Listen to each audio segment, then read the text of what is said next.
Fala família Unos! Seja muito bem-vindo a mais um Espalhar Amor. É uma grande alegria receber você aqui conosco. Eu me chamo Igor, sou fundador da comunidade católica Unos e é uma grande alegria ter você aqui. Hoje nós vamos estudar e vamos entender um pouco mais quem é o diretor espiritual. Nós já entendemos aqui o que ele faz, né, o objetivo de uma direção espiritual, e hoje nós vamos entender quem é o verdadeiro diretor espiritual. E na formação seguinte, tá? Na semana que vem, nós vamos descobrir e vamos entender melhor o que é a formação de o dirigido espiritual, né? Então também temos essa grande alegria. Então, meu irmão, minha irmã, eu já quero te convidar. Já coloca aqui as suas intenções também, porque nós vamos fazer uma momento de oração e nós vamos aprender. Então aqui o que você vai aprender hoje? Hoje nós vamos falar aqui para você. Você vai entender quem é o diretor espiritual, o que é necessário para ser um diretor espiritual, o que é conveniente, né? Quais são as qualidades técnicas de um diretor espiritual e quais são as qualidades morais de um diretor espiritual. Tá bom? Então já vai colocando aí as suas intenções, porque hoje o nosso encontro vai estar muito recheado. Eu também quero agradecer a você que esteve conosco no nosso ágape passado. Foi uma grande bênção, foi uma grande alegria. Foi um tema de cura e libertação. Se você não viu, eu vou deixar aqui para você ver, tá bom? Vai estar aparecendo aqui para você. Vai lá e assiste logo depois que acabar o nosso encontro aqui. E se você não viu o que é a direção espiritual, nós vamos estar deixando também aqui e também no final, né, o card, para que você possa participar e conhecer um pouco mais o que é direção espiritual e quão é importante isso para você. Bom, eu acho que já deu tempo de chegar a maior parte da galera, né?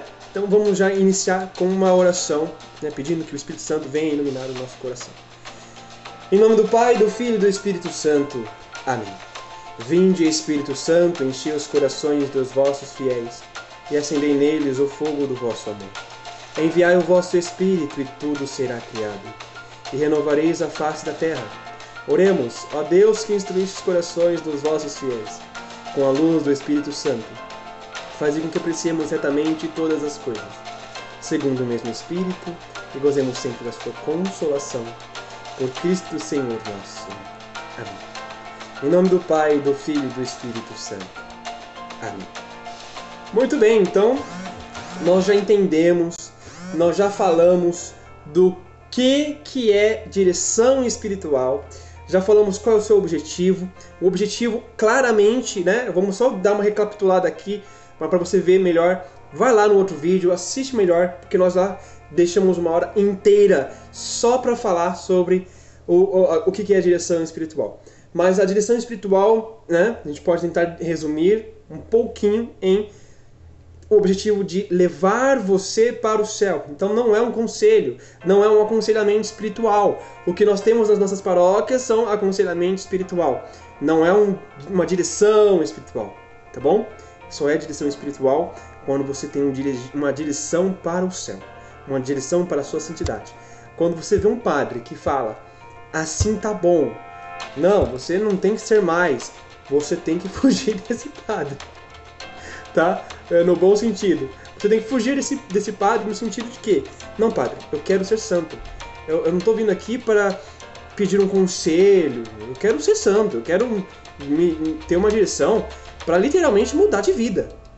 Tá bom? Então é isso que significa direção espiritual. Tá bom? Então você tem um progresso de vida. Então é isso que você precisa pedir pro padre.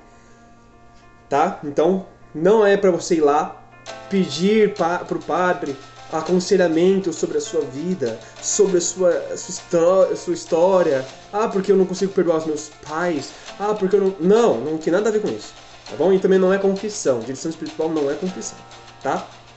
Agora nós vamos ver quem é o diretor espiritual. Porque você não pode ir também em qualquer padre, né? Tem padre que ele vai ser um ótimo conselheiro, mas ele não vai ser um diretor espiritual. Porque ele precisa de algumas qualidades técnicas e algumas qualidades morais para que você possa saber quem é. Então, em primeiro lugar, o diretor espiritual, ele é um sacerdote? E aqui o padre Antônio Royo Marinho vai dizer: em geral, o diretor espiritual é o sacerdote encarregado de conduzir uma alma até a santidade ou a perfeição. Então já está aqui.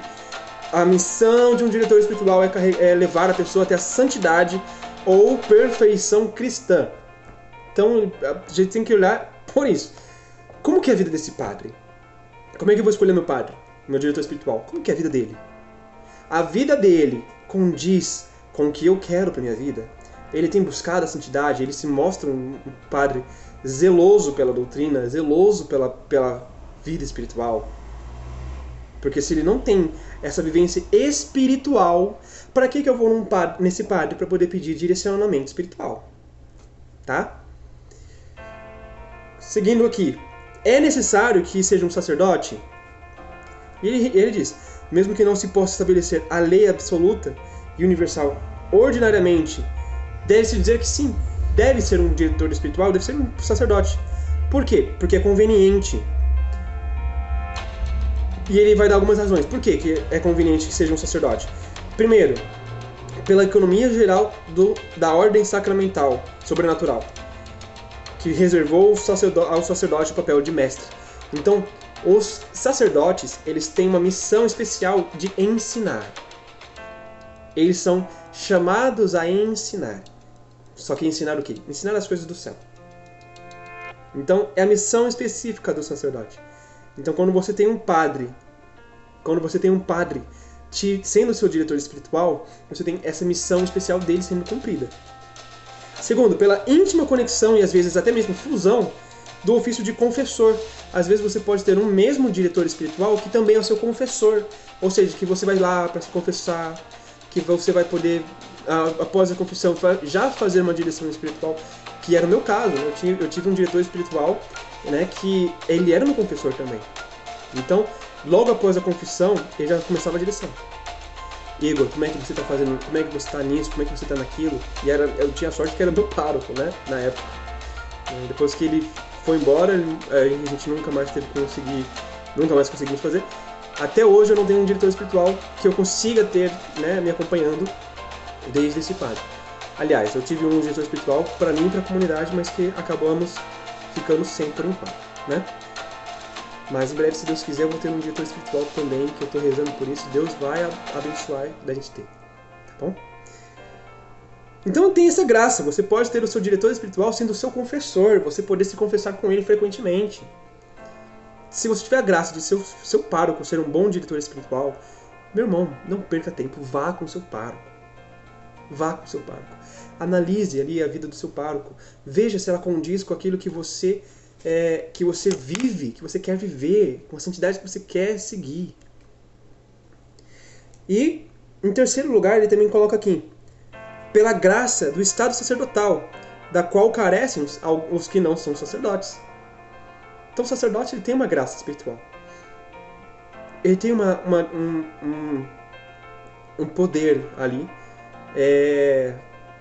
espiritual, específico. É importante que a gente diga isso. Né? Hoje no nosso mundo temos muitos ataques contra o sacerdote, justamente por causa que ele tem esse estado sacerdotal, tá bom?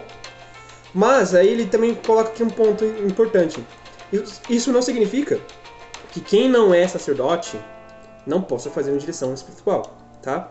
Ele coloca aqui assim, excepcionalmente, não haveria inconveniência em admitir, em alguns casos, a direção espiritual de uma pessoa prudente e experimentada alheia ao sacerdócio, escolhida voluntariamente. Então, por exemplo, não deve ser regra, não deve ser a regra, tá? Mas na falta de um sacerdote puro, douto, santo, que é algumas qualidades que a gente vai ver daqui a pouquinho, seria necessário que você pudesse ter pelo menos um monge, né? Um frei, uma pessoa piedosa, um leigo consagrado, que tenha esse zelo, tá? Tem que ser uma pessoa experimentada na vida de oração, experimentada na vida de santidade, uma pessoa culta, com conhecimento doutrinal, conhecimento teológico, sobretudo sobre a vida espiritual. Não pode ser qualquer pessoa. Por exemplo, eu não me considero diretor espiritual de ninguém, né? Eu considero-me um conselheiro espiritual, né? Eu só falo sobre a espiritualidade. Eu não me considero um diretor espiritual justamente porque eu não sou sacerdote. Mas eu aconselho algumas pessoas, né? Eu aconselho algumas pessoas, se elas vêm até mim, eu falo assim, não, mas você tem que fazer isso, você tem que fazer aquilo.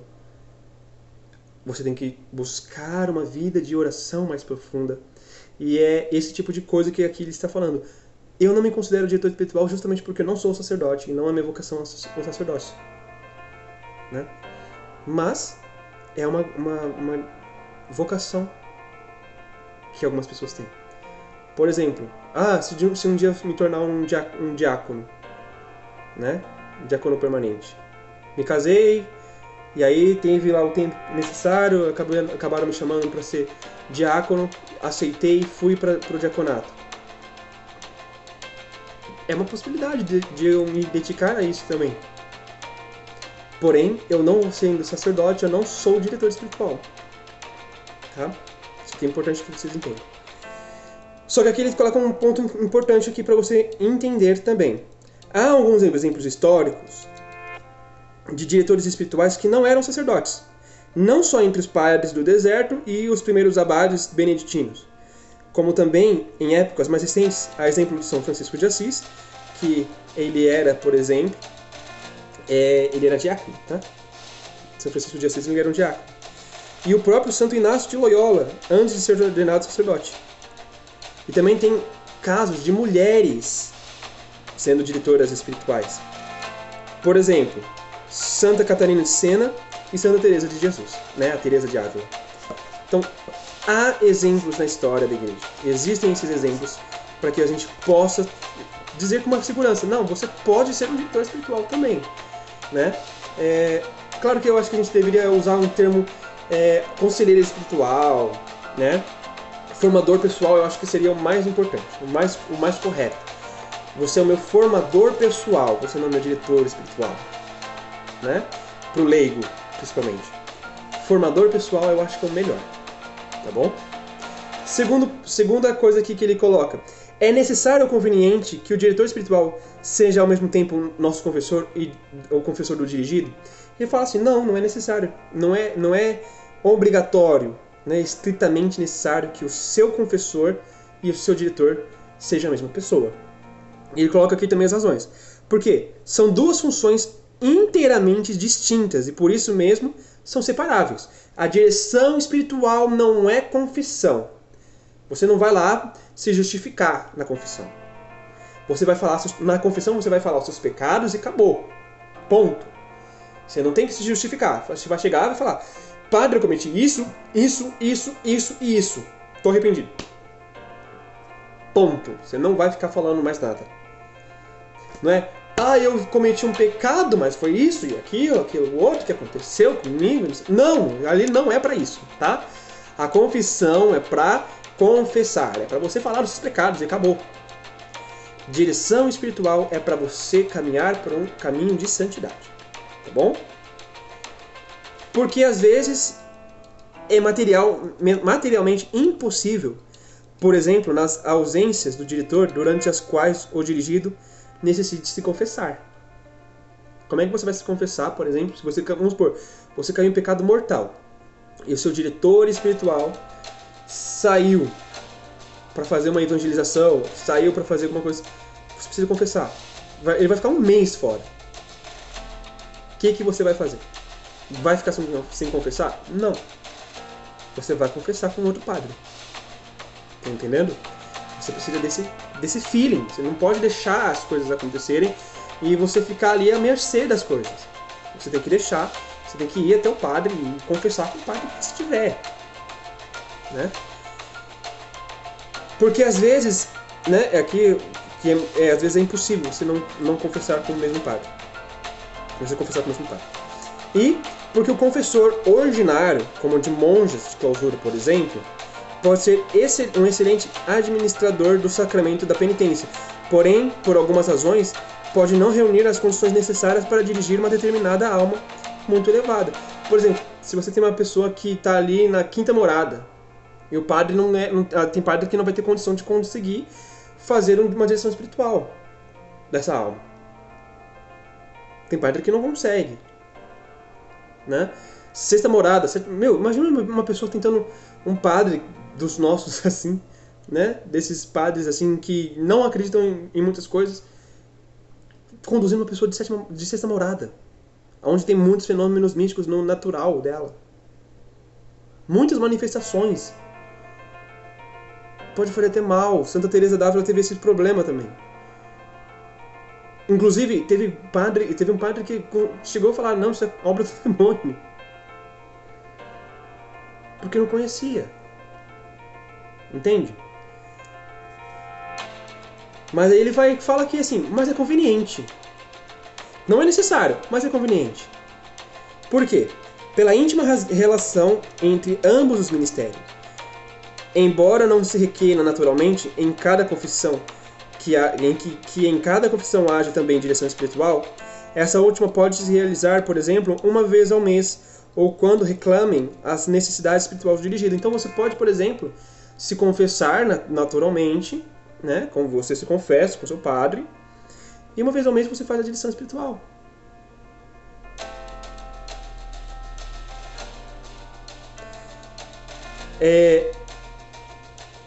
Ou o contrário também, né? Às vezes você se confessa, né, uma vez por mês, e semanalmente você está lá fazendo a sua direção espiritual. Tá bom? Para não se multiplicar entre os entes sem necessidade, com perigo de comprometer a unidade da vida espiritual na alma dirigida, caso ocorra disparidade de critérios sobre o mesmo assunto entre o diretor e o confessor. Se um dos dois ousasse dizer à alma, não siga ou não confie, no que lhe diz respeito, a confusão seria tal que tornaria completamente impossível uma serena e equilibrada direção espiritual. Veja, aqui a gente tem uma dificuldade muito grande com isso. Porque, por exemplo, a gente tem um padre que fala, não, você tem que fazer isso, você tem que fazer aquilo, você tem que fazer aquilo. E aí você tem um outro padre que é mais zeloso, que fala, não, mas você não pode fazer isso por causa que isso é contra a doutrina. Gente, existe muito isso.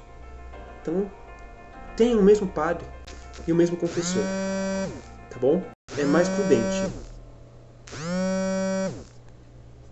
Tá bem?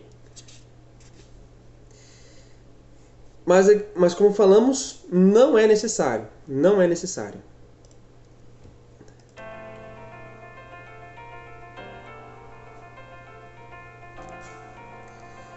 Ao falar das qualidades requeridas do diretor espiritual, se impõe uma divisão primária que diz respeito à maneira de falar e que afeta a direção da mesma.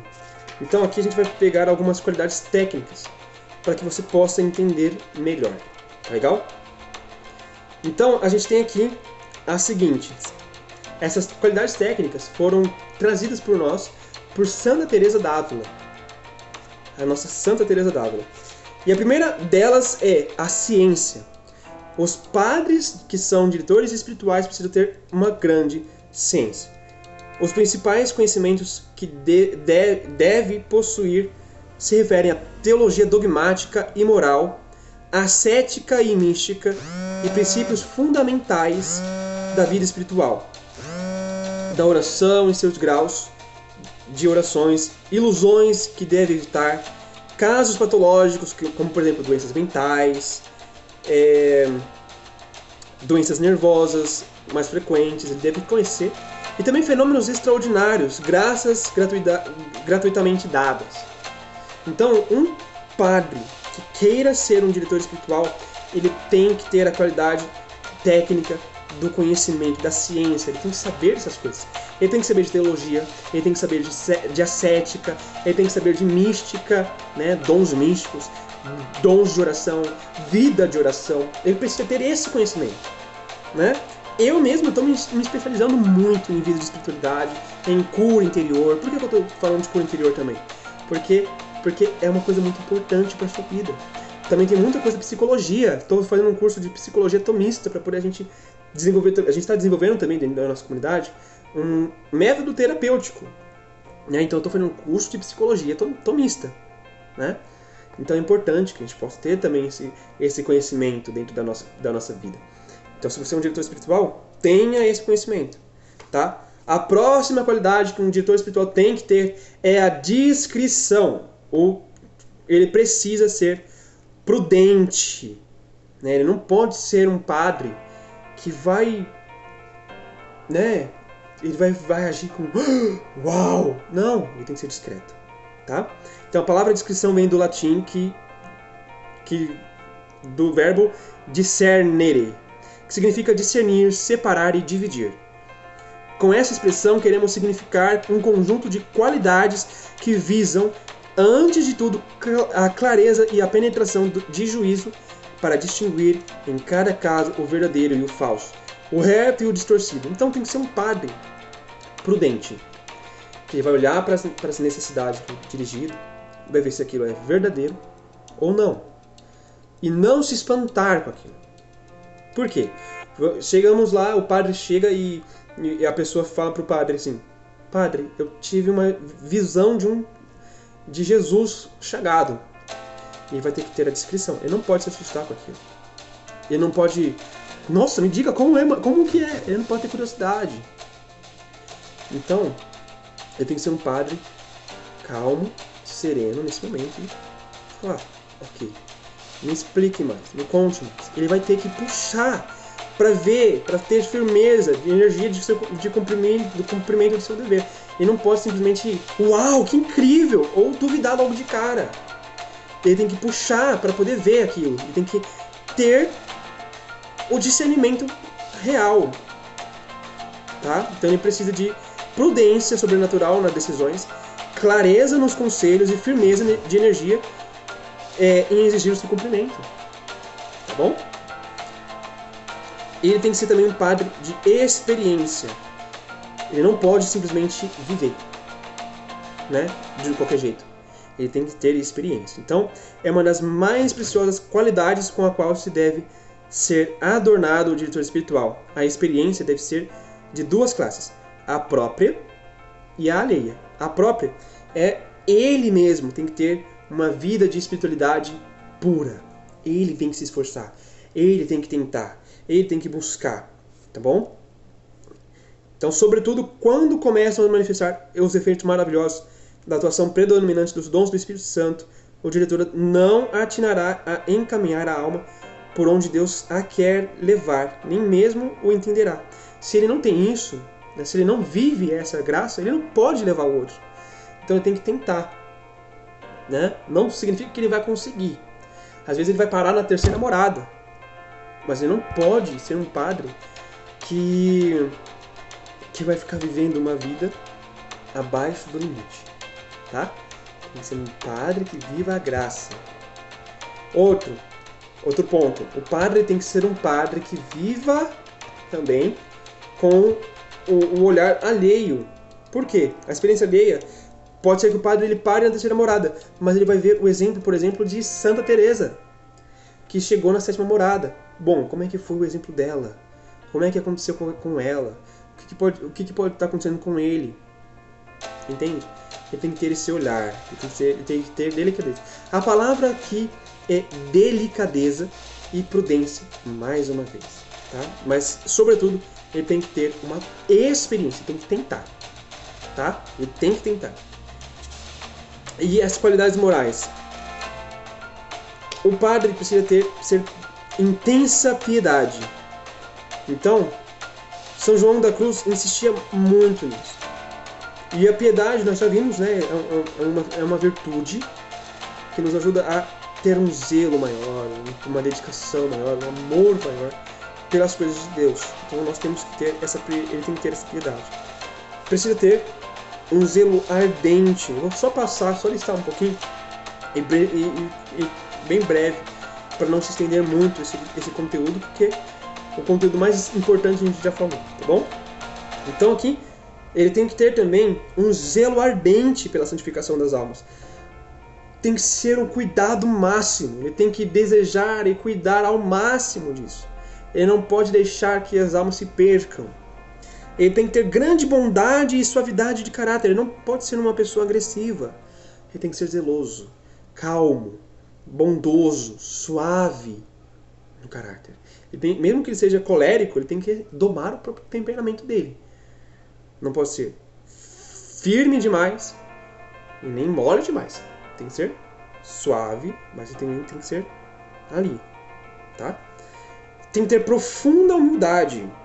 Não pode ser um padre que fale: não, mas tem que ser a minha opinião. Não, ele tem que ser humilde.